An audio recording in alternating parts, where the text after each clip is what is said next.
사도신경으로 우리의 신앙을 고백드리시겠습니다.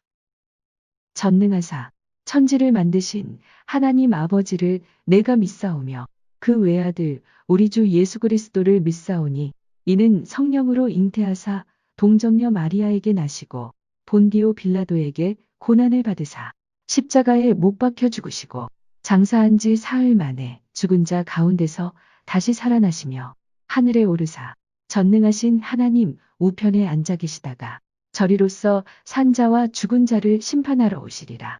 성령을 믿사오며 거룩한 공회와 성도가 서로 교통하는 것과 죄를 사하여 주시는 것과 몸이 다시 사는 것과 영원히 사는 것을 믿사옵나이다. 아멘. 사랑과 은혜가 많으신 하나님 아버지, 저희를 보호하여 주시고 성령 안에서 인도하여 주심을 감사드립니다. 하나님의 은혜 속에 살아온 저희들이 이 시간 주님 전에 모여 예배드리오니 신령과 진정으로 드려지는 예배 되게 하여 주시옵고 찬송과 영광을 받아 주시옵소서. 부족할 수밖에 없는 저희들은 아직도 죄에 이끌려 주님께 온전히 복종하지 못한 삶을 살았음을 고백합니다. 이 시간 저희들의 부족함을 반성하고 회개하여 새롭게 거듭나는 귀한 시간 되도록 인도하여 주시옵소서. 하나님 아버지, 지금은 온 나라가 코로나19와 집중호우로 인해 어려운 가운데 있습니다. 만물을 창조하시고 이 땅에 권세를 가지신 주님께서 보살핌으로 많은 이들이 이 난국을 타개하여 슬기롭게 헤쳐나가게 도와주시옵고 우리 인간이 만든 세상의 만연한 죄악을 타파하여 죽어가는 많은 영혼들을 살리시옵소서. 그리하여 많은 사람들이 주님이 뜻에 합당한 삶을 살게 인도하여 주시옵소서. 이 나라 이 민족을 위해 기도드립니다. 이 나라가 정치, 경제, 사회적으로 어려운 가운데 있사오니 주님께 함께 하심으로 안정과 평화와 번영을 이루는 복된 나라 되게 하여 주시옵소서. 대통령과 유정자들을 인도하시어 국민 모두가 건강하고 행복한 나라 되게 하여 주시옵소서. 이곳에 사랑과 은혜 교회를 세우시고 인도하심에 감사드립니다. 부흥의 물결이 차고 넘치게 하여 주시옵고 주님 보시기에 아름답고 사랑과 은혜가 넘쳐나는 복된 교회 되게 하여 주시옵소서. 또한 마지막 때에 쓰임받는 교회 되게 하여 주시옵고 우리 교회 모든 성도님들 한 명 한 명 다 붙잡아 주셔서 여러 모양으로 문제를 갖고 기도할 때 문제가 해결되고 그 속한 가정과 직장과 사업장을 축복하여 주시옵소서. 능력의 하나님 아버지, 이 시간 말씀을 전하시는 임성명 목사님 사역 감당함에 부족함이 없도록 영혼육을 강건케 붙들어 주시옵고 은혜와 능력을 더하셔서 말씀 속에 진리가 살아있고 듣는 저희들 모두가 감동 감화받을 수 있도록 인도하여 주시옵소서. 하나님 아버지, 교회 학교를 기억하여 주셔서 축복하여 주시옵고 장차 이 나라를 이끌어갈 동량으로 성장할 수 있도록 지혜와 총명함을 허락하여 주시옵소서. 부목사님과 전도사님에게도 사역 감당함에 부족함이 없도록 은혜 주시옵고 섬기는 교사 선생님들에게도 한량없는 은혜와 축복 내려 주시옵소서. 또한 교회 곳곳에서 이 모양 저 모양으로 섬기는 아름다운 손길들 기억하셔서 그 헌신과 봉사에 만배로 축복하여 주시옵소서. 감사드리며 우리를 죄에서 구원하신 살아계신 예수 그리스도 이름으로 기도드립니다. 아멘. 오늘 은혜 받으실 하나님의 말씀은 사사기 7장 13절부터 18절까지 말씀입니다. 사사기 7장 13절부터 18절까지 말씀을 함께 합독하시겠습니다.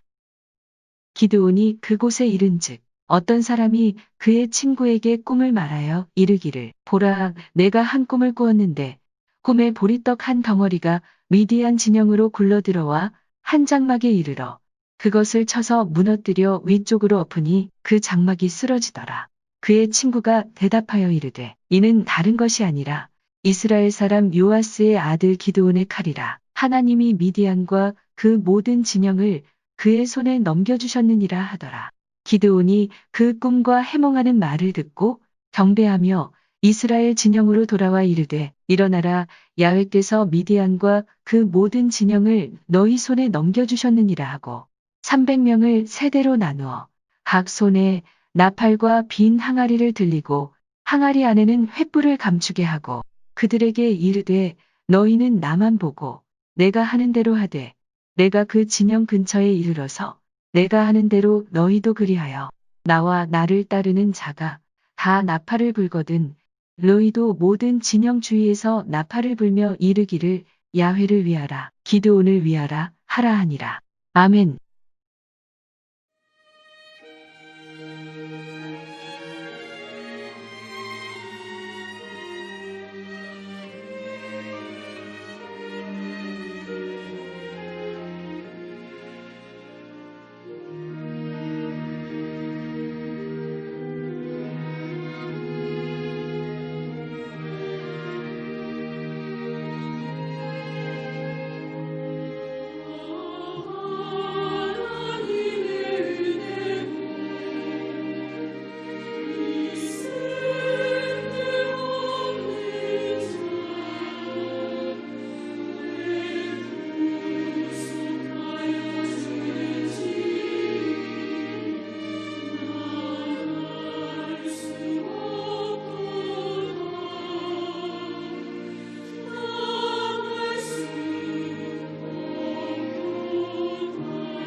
자, 제목을 따라 해보실까요?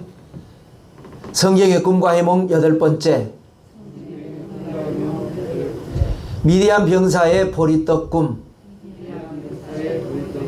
이어서 하겠습니다. 성경의 꿈과 해몽 8번째. 미디안 병사의 보리떡 꿈.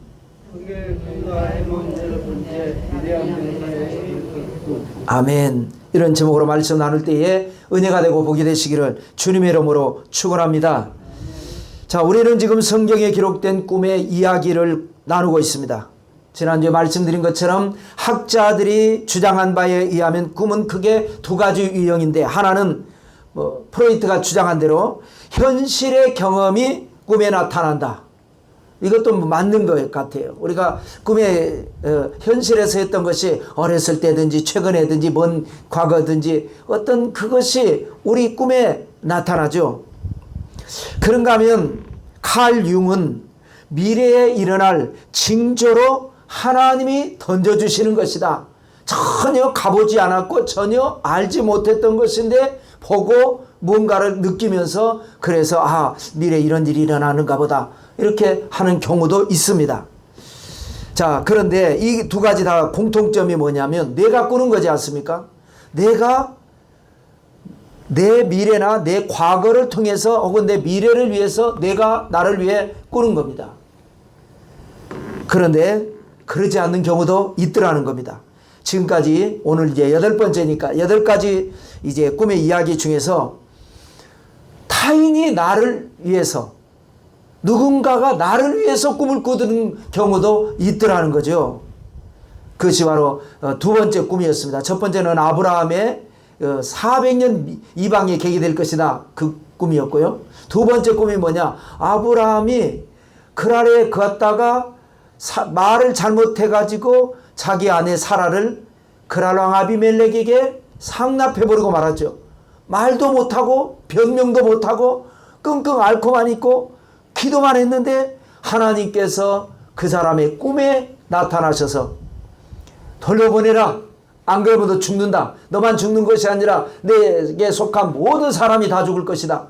그래서 돌려보내주는. 그러니까 그 사람이 꿈꾼 게 나를 위해서 꾸는 거예요. 그래서 우리 신앙인, 기도하는 사람에게 그 특권이 뭐냐? 기도는 만사를 변화시키는 하나님의 능력입니다. 물론 당장 응답이 안 되는 것 같고 그런 경우 많지만 계시록 우리가 공부하면서 보니까 금향로에 천사가 받들어 가지고 성도의 기도의 향을 가지고 하나님께 올라가더라고 말씀하고 있습니다. 기도는 쌓는 겁니다.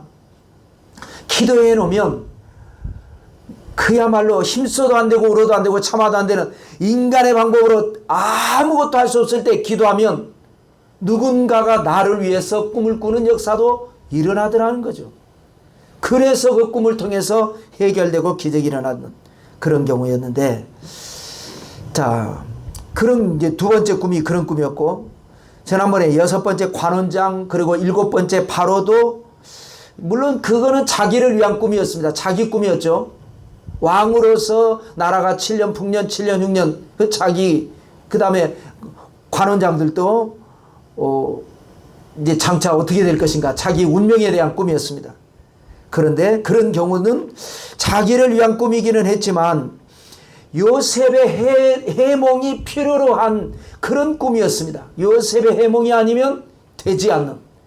그래서 결국은 결과적으로는 요셉을 위한 결과가 돼버리고 말았죠. 그것이 기도의 능력이라는 겁니다. 자, 그리고 이제 오늘 8번째 미디안 병사의 꿈이야말로 그 미디안 병사 꿈꾼 사람 혹은 그 꿈에 관련된 사람을 위한 것이 전혀 아니었어요. 전적으로 기드온을 위한 꿈이었습니다. 그래서 기드온은 그 미디안 병사가 꾼 꿈의 이야기를 듣고 하나님에 대한 확신, 승리에 대한 자신감, 그래서 300명으로 그 엄청난 대군을 물리치고 이겨서 민족을 해방시킨, 그래서 이스라엘 역사에 그야말로 위대한 전설적 영웅이 되어버리고 말았습니다. 그 미디안 병사의 보리떡 꿈, 이것을 또 말씀 정리할 때 여러분에게도 이런 은혜와 축복이 함께하게 되시기를 주님의 이름으로 축원합니다. 첫째로 꿈의 배경입니다.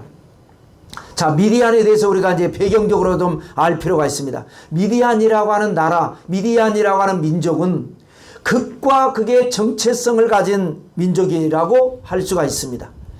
자, 미디안은 어디서 나왔느냐? 아브라함의 혈통입니다. 아브라함에게는 3명의 아내가 있었죠. 사라, 그리고 하갈, 그리고 그두라입니다. 자식을 낳은 순서는 이제 그렇지 않죠. 본 부인인 사라가 자식을 낳지 못해서 사라가 요청을 해가지고 사라의 몸종이었던 하갈을 통해서 먼저 아들을 낳죠. 그것이 바로 이스마엘입니다. 하갈을 통해서 이스마엘. 그리고 난 다음에 그야말로 각고의 기도를 통해서 100세에 아들 이삭을 낳습니다. 사라를 통해서. 그리고 이제 사라가 죽고 난 뒤에 하나님께서 아주 그냥 건강을 얼마나 주셨는지 외롭고 해서 그두라라고 하는 여인을 취해서 아들 6을 낳습니다. 그 6 아들 중에서 넷째 아들이 미디안이라고 하는 아들입니다. 다른 5 아들은 빼고 미디안만 넣으면은, 그래서 이제 하갈을 통해서 이스마엘, 사라를 통해서 이삭, 그 다음에 그두라를 통해서 미디안, 이렇게 3 아들을 낳게 됐죠. 근데 하나님께서 분명하게 선을 딱 그었습니다. 사라의 몸에서 난 아들이라야 약속의 자녀다. 다른 아들들도 축복을 주지만 이 메시아, 하나님의 언약, 이것에 있어서는 하나님이 정하신 바, 섭리하신 바대로 사라의 몸에서 난 아들이 언약의 아들이다. 약속의 자녀다. 이렇게 말씀했어요. 그러니까 부인들은 할 말이 없습니다. 그냥 아멘입니다. 그런데 자식들은 입장이 다른 거죠. 그런 말을 아마 듣지도 않았을 거예요. 내가 장남인데 왜 내가 그런 대접을 받아야 되나, 그런 것이죠. 그래서 아들들은 불만을 갖게 되고, 그러다 보니까 세월이 지나면서 안티 이스라엘에 대한 안티 세력을 형성하게 됩니다. 그래서 이스마엘이 장남이니까 장남 이스마엘 중심으로 이렇게 분만 세력들이 똘똘 뭉치게 됐습니다. 그 중심에 누가 있느냐? 미디안이 있는 겁니다.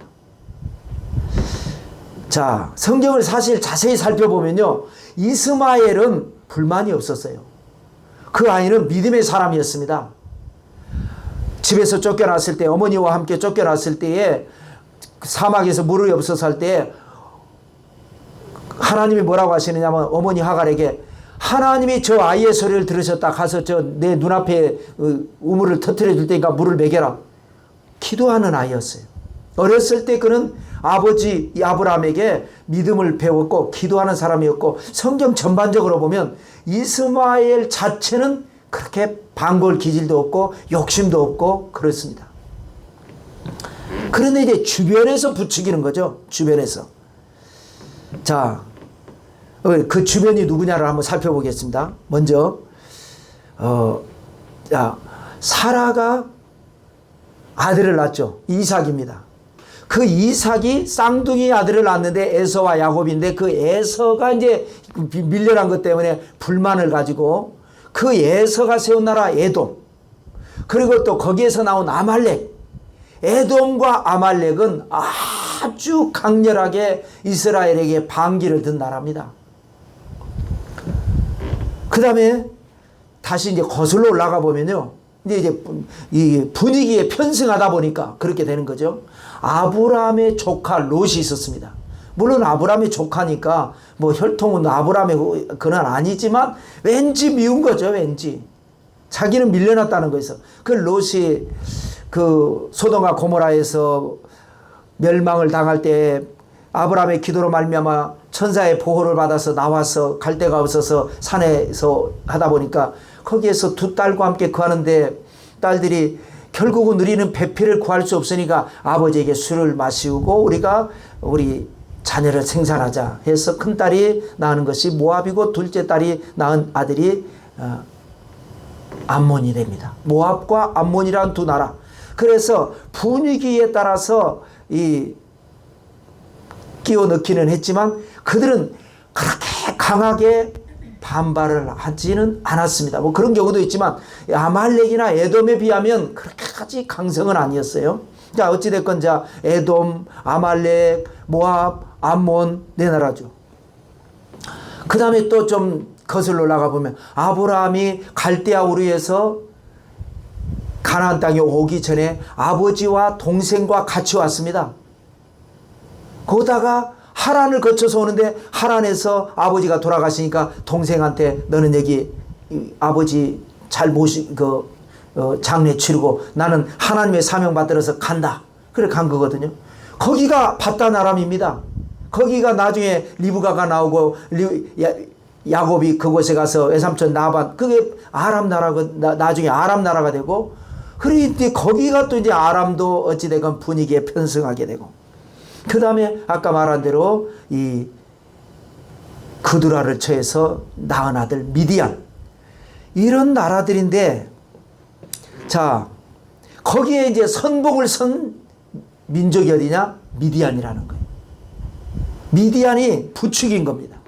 언제나 미디안은 부축이고 거기에 이제 행동대장으로 앞장서는 것이 에돔이고 아말렉이고 나머지는 분위기 따라서 그래 맞아. 그래 맞아. 그런 경우였습니다. 자, 그러니까 성경에는요 희한한 말씀이 기록됩니다. 한번 읽어볼까요? 창세기 37장 28절 요셉이 형들에 의해서 노예로 팔려갈 때에 대한 기록인데 한번 읽어봅시다. 그때에 미디안 사람들이 상인들이 지나가고 있는지라 형들이 요셉을 구덩이에서 끌어올리고 은 20의 그를 이스마엘 사람들에게 팔매 그 상인들이 요셉을 데리고 애굽으로 갔더라.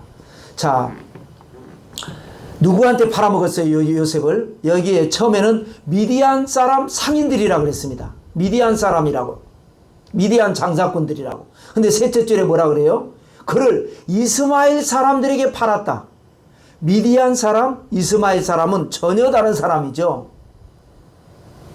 다시 말씀드리면 이스마엘은 하갈이 낳은 아들이고 그 다음에 미디안은 나중에 사라가 죽고 그두라를 처해서 낳은 6 아들 중에 4번째 아들이 미디안이고 그러나 아예 다른데 미디안 사람들을 이스마엘 사람이라고 아예 성경은 말을 하고 있어요. 그만큼 이 미디안이 이스마엘을 부추겨서 안티 이스라엘 세력을 만들고 크기에 아주 목숨을 건 부추긴 그런 역할을 한 사람이 나라가 민족이 미디안이기 때문에 미디안을 성경은 이스마엘 사람이다 라고 그렇게 표현을 할 정도입니다. 그런 역사가 있죠. 자, 그래서 이제 극과 극의 정체성이라고 제가 말씀드린 게 뭐냐. 그래서 미디안은 언제나 이스라엘에 대해서 반기를 들고 부추기고 그랬는데 꼭 또 그런 것만은 아니에요. 극과 극이니까 반대 극이 또 있어요. 모세가 애굽에서 도망자가 돼서 그야말로 오고 갈 데가 없을 때 그 모세를 거두어서 40년 동안 후견인 역할을 해준 사람이 누굽니까? 이드로 제사장인데 그 이드로가 누구라 그래? 어떤 사람이에요? 미디안의 제사장입니다. 미디안. 이 미디안이라고 하는 나라는요. 미디안은 아까 이제 그두라가 낳은 6명의 아들 중에 4째 아들이라고 그랬지 않습니까? 그 미디안은 5명의 아들을 낳습니다. 그래서 그 아들 5이 이제 하나의 귀족이 되고 나중에 그래서 미디안은 왕이 5명이 있어요. 5개 그 부족 연맹체가 되는 겁니다.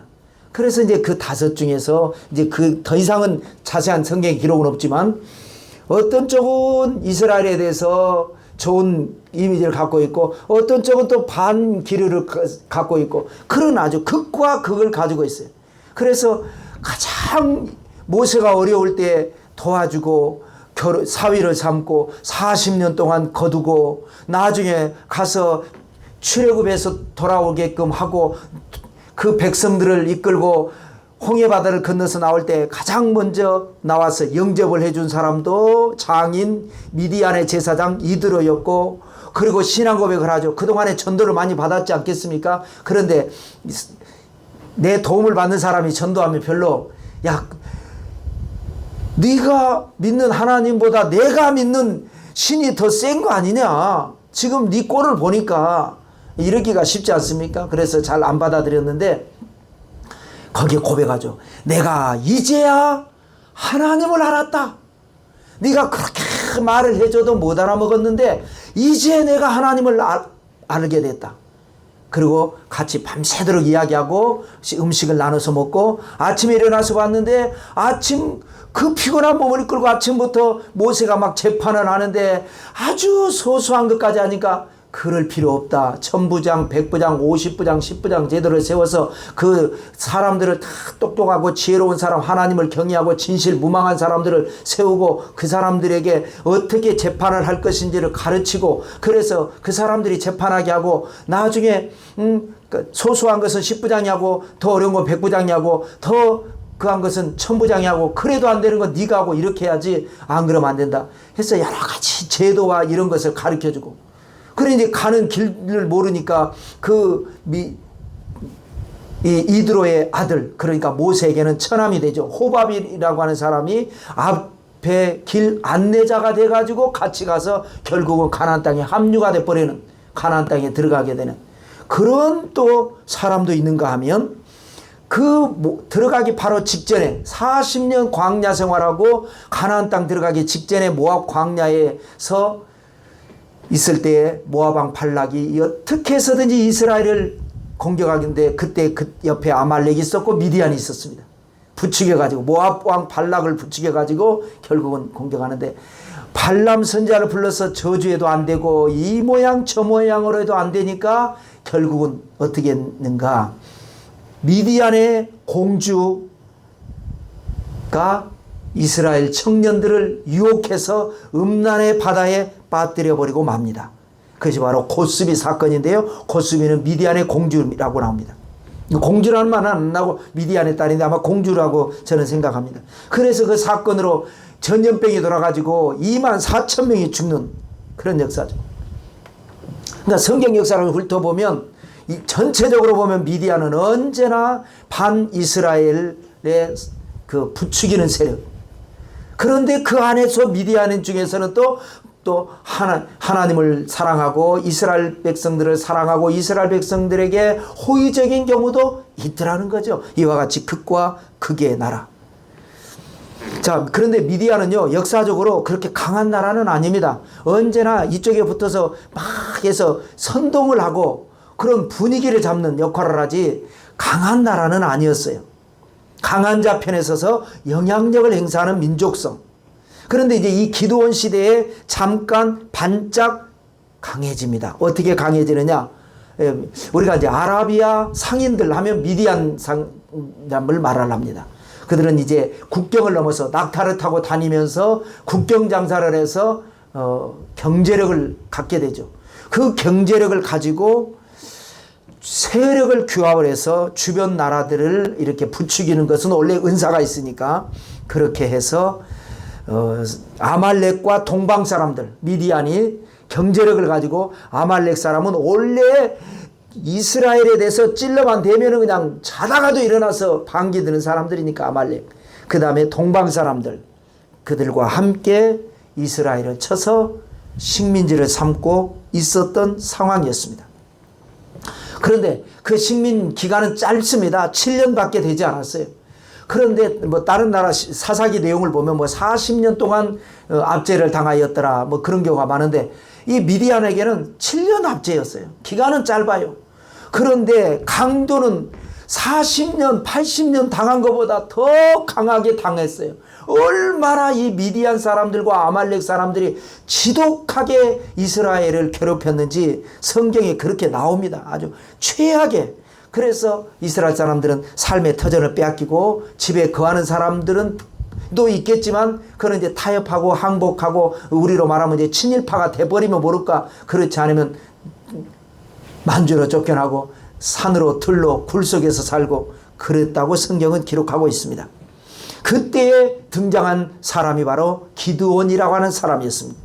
그는 뭐 용감한 사람도 아니고 타고난 사람도 아닌데 하도 급하니까 하나님께서 강력하게 성령을 부어버리니까 이 기드온이라는 사람이 하나님의 능력을 받고 그때부터 달라지기 시작했습니다. 하나님 말씀 한마디에 그 무시무시한 그 환경 속에서 버젓이 도끼를 들고 가서 바알을 내려 쳐버렸습니다. 그러니까 이것이 괘씸죄가 돼서 미디안이나 아말렉은 기드온 죽이겠다고 했지만, 그러면서도 이스라엘의 젊은이들 중에서는, 의협심이 강한 젊은이들 중에서는 야, 저 사람에게 내 목숨을 한번 걸어봐야 되겠다 하고 사람들이 몰린 것이 32,000명이나 되는 사람이 기드온의 부하로 몰려들게 되는 그런 역사가 일어난 거죠. 자, 그런데 그 32,000명이 많은 숫자이기는 하지만 미디안의 군대, 그 연합군대, 아말렉 동방 사람들에 비하면 그야말로 세 발의 피입니다. 이건 뭐 아예 상대가 되지 않습니다. 왜냐하면 병사들은 메뚜기와 같이 많더라. 성경에 그렇게 나옵니다. 미디안의 병사들은 메뚜기 떼와 같이 많더라. 그 다음에 낙타 부대인데 낙타는 해변에 모래같이 많더라. 아주 쫙 깔려 있습니다. 그래서 그 사막에서는 낙타가 이제 가장 빠르게, 가장 강하게 달리는데, 이 기동 실력을 가지고 이스라엘을 제압한 거죠. 그러니까 숫자가 32,000이 많기는 하지만 이 숫자 가지고는 턱도 없이 부족하니까 차라리 숫자를 줄이는 것이 낫겠다 해서 하나님께서 다 돌려보내라 하고 남겨둔 사람이 300명이었습니다. 그러니까 힘이 안 되면요, 힘으로 싸워서는 안 되잖아요. 그렇지 않습니까? 숫자가 안 되면 숫자로 싸우면 안 돼요. 힘이 안 되면 힘으로 싸우면 안 돼요. 뭐든지 저 상대가 약한 쪽으로 가지고 싸워야지, 그 상대가 강한 것을 나는 그것이 안 되는데 어떻게 해서 해봐봐, 백발백중 그건 지는 겁니다.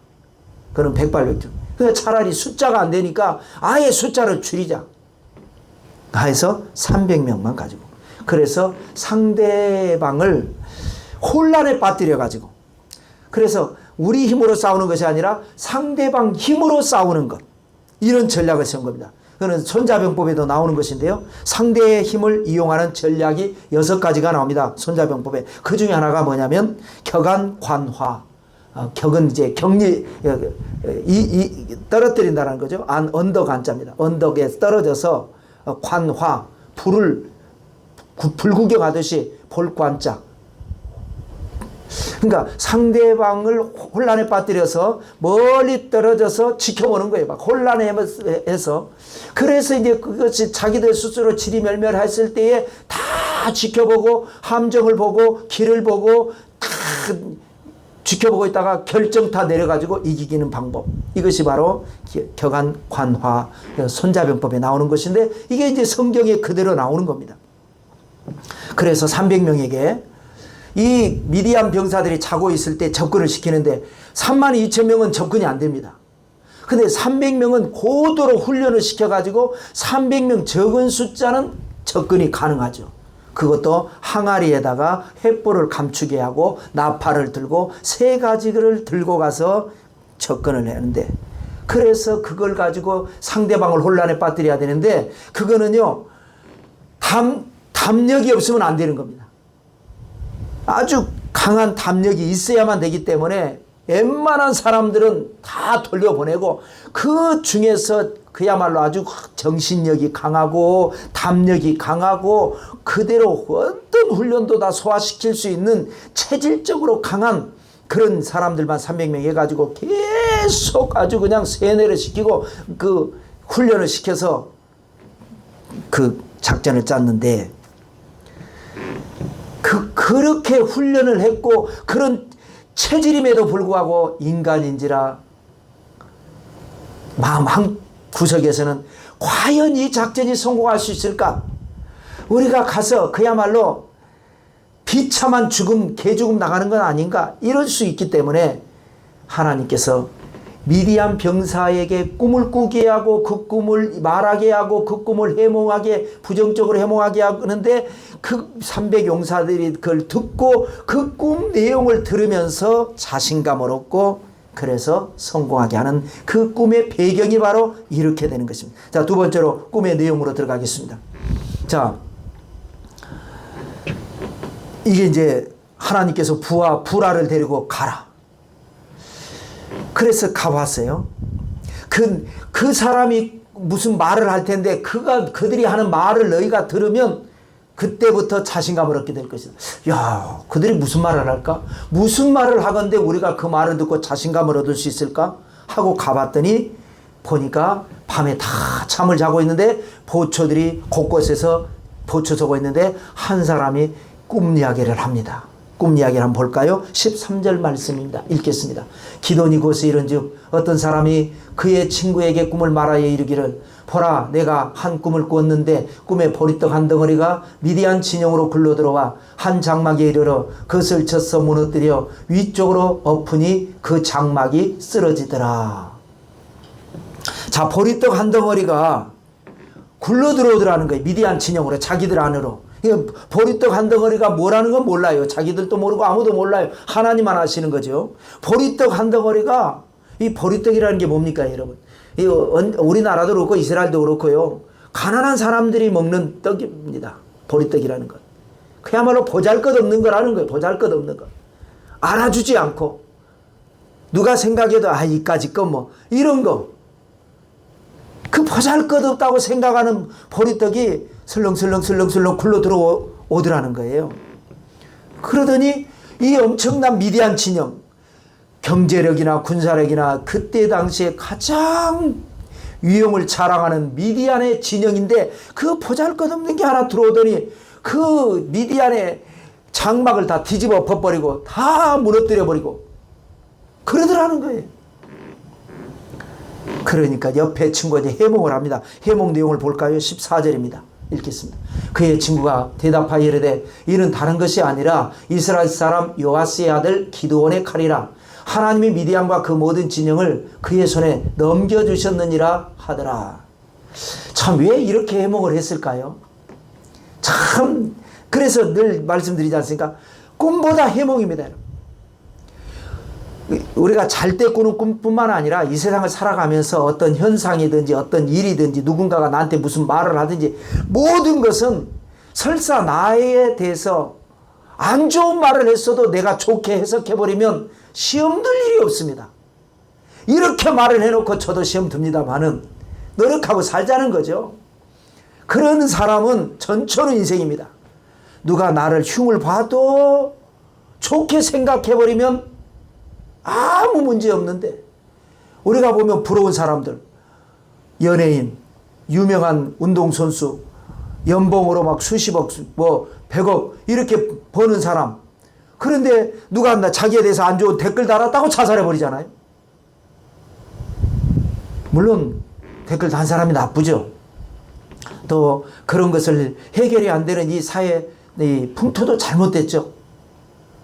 그런데 그렇기 때문에 더욱 우리는 이 시대를 살면서 꿈이 됐건 현상이 됐건 말이 됐건 소문이 됐건 뭐가 됐든지 좋게 해석하는 그런 여러분 되시기를 주님의 이름으로 축원합니다.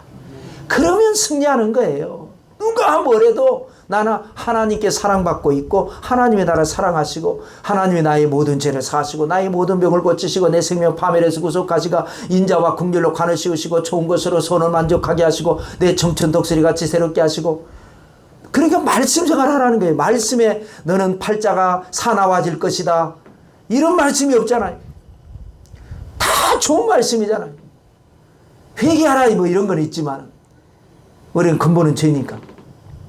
그 말씀 생활을 안 하면요, 내 정신력 가지고 나는 좋게 생각하고 살아야지 이렇게 아무리 해도 환경에 의해서 나도 모르게 무너져 버립니다.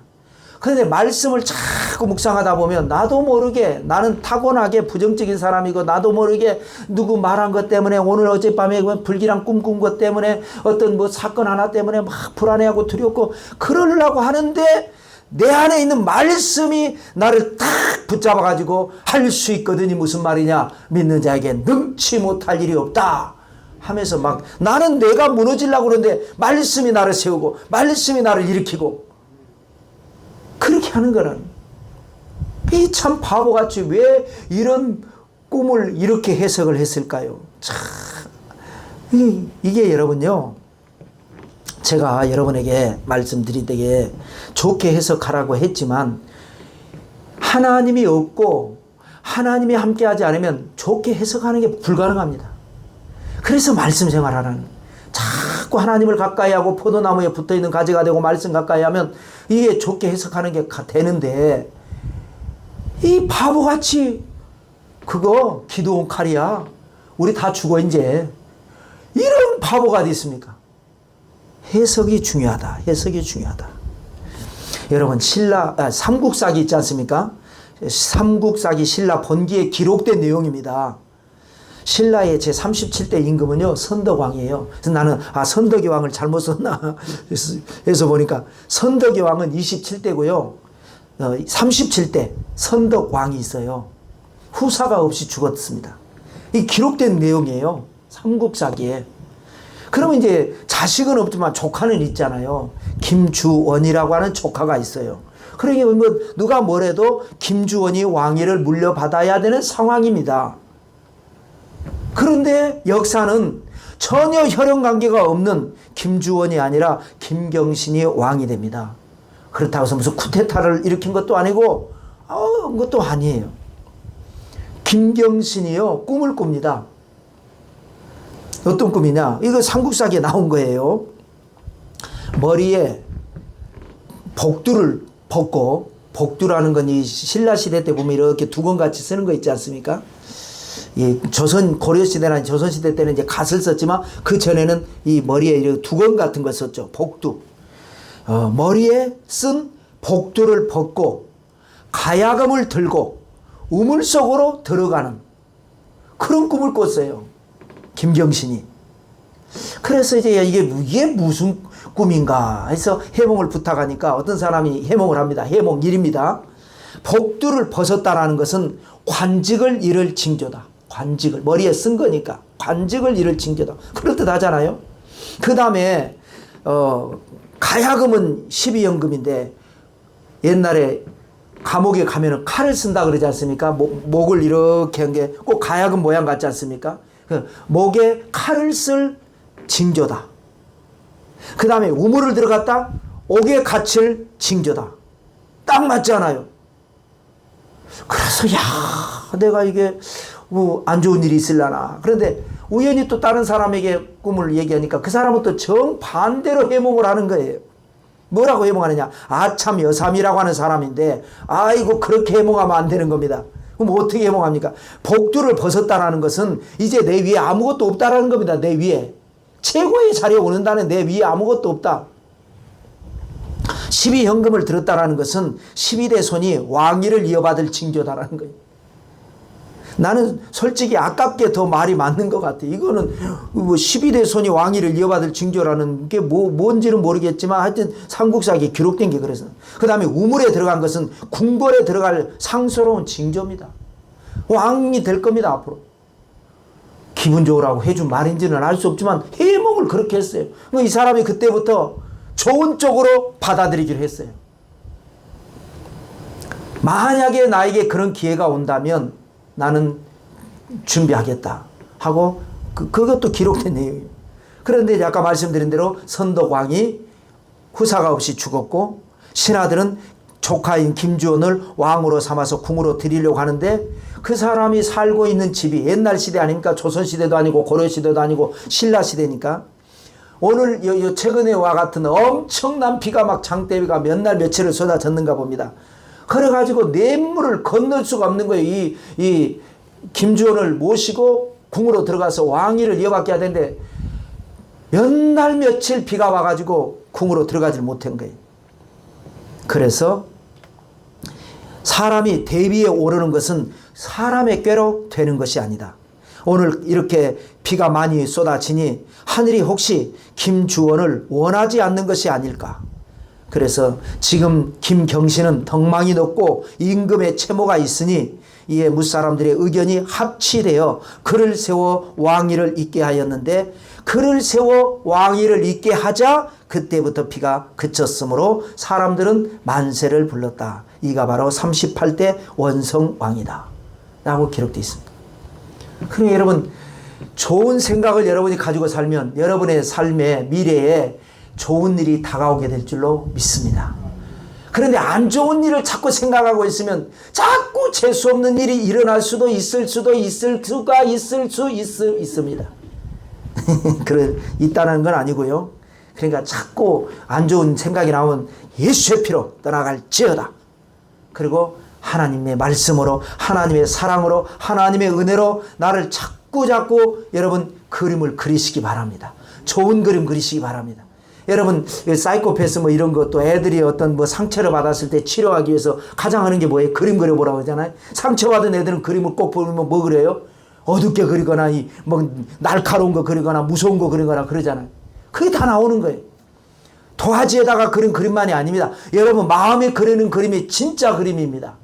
그 그림에 자꾸 좋은 거 그리세요. 난 앞으로 행복해질 거고 또 지금보다 더 좋아질 것이고 하는 일이 잘 될 것이고 내 아들 딸들은 다 잘 돼서 나한테 좋은 소식 가져올 거고 자꾸 뭐 안 되면 어떡하지? 무슨 일이 일어나면 어떡하지? 이게 인간의 본능이에요.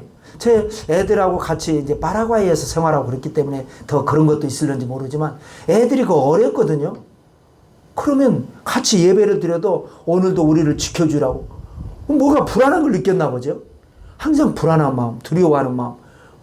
어떤 예를 들어 우리 가족 중에 누구 한 사람이 집에 늦게 들어오면 뭐 친구 만나고 좋은 일이 있나 보다 이렇게 생각하는 게 아니라 뭔 일 있으면 어떡하지? 사람은 누구나 이게 마귀가 준 불안한 마음이죠. 그런데 하나님의 말씀으로 안 좋은 거를 자꾸 물리치고 좋은 거를 자꾸 받아들여서 자꾸 좋은 그림을 그리면 그 그림이 내 운명이 되고 내 미래가 되고 기적이 될 줄로 믿습니다. 자, 세 번째 꿈의 성취입니다. 사람이 사는 곳은 다 그렇지만 특히 전쟁터에서 군인들은요, 여러분 군대 생활해 보면 압니다. 그 많은 사람들이 여기서 한마디 하면 다 퍼집니다. 그 참 묘한 게 있어요. 소문이 빠르게 전달됩니다. 미디안 병사들이 그 꿈을 이야기하고 해몽을 이야기한 것을 기드온과 부라가 듣고 야 이런 꿈을 꿨다더라니까 300명과 모든 이스라엘 사람들이 그 말을 듣고는 소문이 쫙 퍼져버리고는 그러면서 막 자신감을 얻은 겁니다. 설명할 수 없는 형언할 수 없는 막 자신감이 넘쳐나서 야 저 사람들은 이미 패배의식으로 가득 찼다. 이미 무너질 대로 무너져 있다. 겉은 허장성세지만 속은 썩을 대로 썩었고 뭐 저거는 그냥 툭 건들면 무너지게 생겼다. 이렇게 해서 삼각편대를 짜는 겁니다. 그래서 이 300명이 100명 따로 100명 따로 100명 따로 해서 이 세 방향에서 조심조심 접근을 하죠. 한참 자고 있을 때에 이 기드온이 신호를 딱 주니까 이쪽 100명이 항아리를 깨는데 여러분 상상해 보십시오. 자다가 봉창 두드린다는 말이 있는데 자다가 말이죠. 이 전쟁터 아닙니까? 어찌됐건 갑자기 와장창 소리가 100개 항아리가 깨지니까 얼마나 놀라겠습니까? 그래 이제 먼저 일어나는 사람, 뭐 늦게 일어나는 사람, 근데 또 저쪽에서 또 한 번 와장창 이 분대. 그러다 그 놀래가지고 뛰쳐나오고 옷 입는데 옷 입다가 자빠지고 부딪히고 또 저쪽에서 세 번째 분대가 또 와장창 그 뛰어서 나와서 보니까 여기에서 횃불이 말이죠. 그 캄캄한 밤에 막 불빛이 막 활활 타오르면서 그 속에서 막 사람들의 얼굴이 어른거리는데 또 이쪽을 보니까 이쪽에서 막 활활 타고 어른거리고 저쪽을 보니까 또 저쪽에서 활활 타고 어른거리고 그러는 사이에 또 나팔을 부러제끼니까 빵 소리가 나는데 그 소리가 사람의 마음을 흔들어 제껴버린 겁니다. 그래서 이 사람들은 연합군 아닙니까? 미디안, 아말렉, 그리고 동방의 여러 민족들. 그러니까 이게 서로 이 신호도 맞지 않고 좋을 때는 서로 사인을 하고 맞지만은 갑자기 위기에 처하니까 서로 사인이 맞지 않으면서 서로 치고받고 싸우고 자기들끼리 치고받고 싸우면서 그거를 강 건너 불구경하듯이 다 지켜보고 있는 겁니다. 저놈 죽었네, 저놈 죽었네, 저놈 죽었네, 저거 대장 죽었네, 저거 다 자기들끼리 싸우고 그러다가 이제 하다 내가 저쪽으로 일개 부대가 저 도망간다, 저 가고 또 이쪽으로 도망간다. 다 보고 작전을 짜서 마무리로 공격을 해서 도망가는 패잔병을 쳐서 대승리를 거둔 그야말로 있을 수도 없고 깜짝 놀랄 이 작전으로 대성공을 거두어서 미디안의 압제에서 벗어나고 기드온은 널 우리의 왕이 되달라고 요청을 할 정도로 위대한 영웅이 됐습니다. 자, 말씀을 정리하면 하나님의 사람은요, 말과 생각과 행동을 절대 긍정으로 무장하는 사람이 하나님의 사람입니다. 우리는 물론 세상 사람보다 내 인격이 더 부족할 수도 있습니다. 그러나 그에게는 없는 하나님이 나에게 있습니다. 나는 인격은 앞으로 더 고쳐 나가면 되는 거고, 다른 건 몰라도 우리는 긍정. 그래서 상대방에게 있는 부정적 요소를 내가 이용해서 내게 있는 긍정적 요소를 가지고 승리하는 법을 아는 것이 신앙의 법이라는 겁니다. 그러므로 여러분, 예수 그리스도 안에서 모든 것이 합력하여 선을 이루게 됨을 믿고 늘 긍정 마인드로 무장하게 되시기를 주님의 이름으로 축원합니다. 무슨 일이 있든지 좋게 말하고 좋게 생각하십시오. 절대 나쁘게 말하지 말고 언제나 항상 그것이 습관입니다. 습관. 무슨 일이 있을 때 근데 말이죠. 아이고 어떻게 해요 이거. 뭘 어떻게 해요. 그냥 하면 되는 거지. 이게 우리의 병이라. 이거는 누구나 마찬가지입니다. 절대로 그러지 마세요. 절대로. 어떤 일이 있든지 하나님이 다 알아서 해결하실 겁니다. 문제를 통해서 기적은 일어날 것입니다. 그 유명한 두려워하지 마라. 내가 너와 함께함이라. 놀라지 말라. 나는 내 하나님이 됨이니라. 내가 너를 굳세게 하리라. 참으로 너를 도와주리라. 참으로 나의 오른손으로 너를 붙들리라 했던 이 말씀을 읽고 또 읽고 두려워하지 말라. 두려워하지 마라. 내가 나에게 말하는 거야. 하나님이 말씀하셨지만 이제 내가 나에게 말하는 거야. 주문을 외우듯이 임성명 두려워하지 마. 걱정하지 마. 아무것도 염려하지 마. 하나님이 너와 함께하고 있어. 여러분 승리하시고 기적의 주인공들 다 되시기를 성부 성자 성령의 이름으로 축원합니다. 기도드리겠습니다. 참으로 좋으신 하나님 아버지 고맙고 감사합니다. 하나님 꿈을 꿔도 좋은 꿈 꾸게 하시고 또 어떤 꿈을 꿨든지 좋게 해석하게 하시고 또 남의 꿈도 내 꿈으로 만들 줄 알게 하시고 그래서 주님이 주시는 긍정의 에너지로 이 악하고 험한 시대를 살면서도 당당하게 멋지게 훌륭하게 복있게 사는 그런 우리가 되게 해 주시옵소서. 조상 탓할 것도 없고 세상 탓할 것도 없고 남 원망할 것도 없습니다. 어떤 상황이라 할지라도 하나님의 은혜로 아버지여 빛 가운데 거하는 우리 모두가 되게 해 주시옵소서. 안 되는 것을 되게 하시고 없는 것 있게 하시고 무에서 유를 창조하신 하나님과 함께 기적을 만드는 기적의 주인공 다 되게 해 주시옵소서.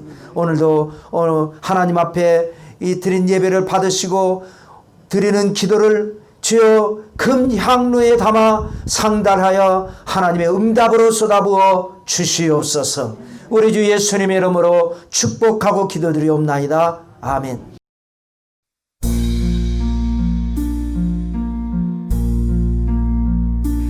하늘에 계신 아버지 이름 거룩하사 주님 나라 임하시고 뜻이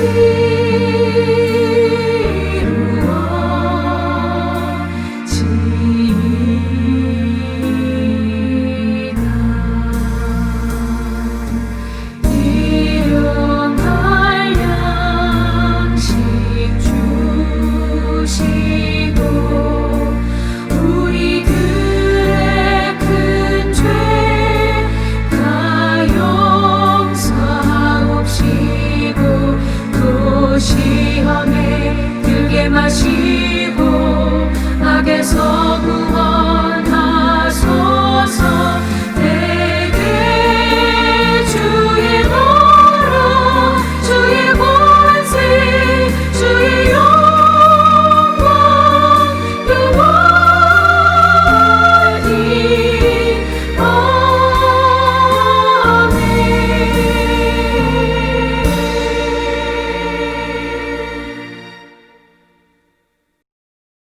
이제는 우리 주 예수 그리스도의 은혜와 하나님의 사랑과 성령님의 교통하심이 오늘도 하나님 앞에 말씀 붙들고 기도하고 긍정의 에너지로 긍정신앙으로 승리하기를 소원하는 사랑하는 성도, 개인 가정생활, 자녀 위에 넘치도록 함께 계실지어다. 아멘.